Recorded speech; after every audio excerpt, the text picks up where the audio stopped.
Rychlík číslo 645 ve směru Praha-Vršovice, Benešov u Prahy, Obradovice, Tábor, Sovětslav, Veselý nad Lužnicí a České Budějovice odjede ze 7. nástupiště.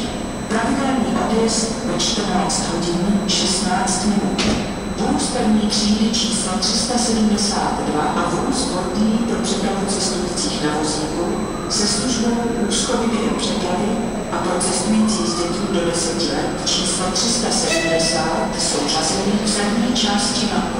Do označených vozů lze zakoupit místenku.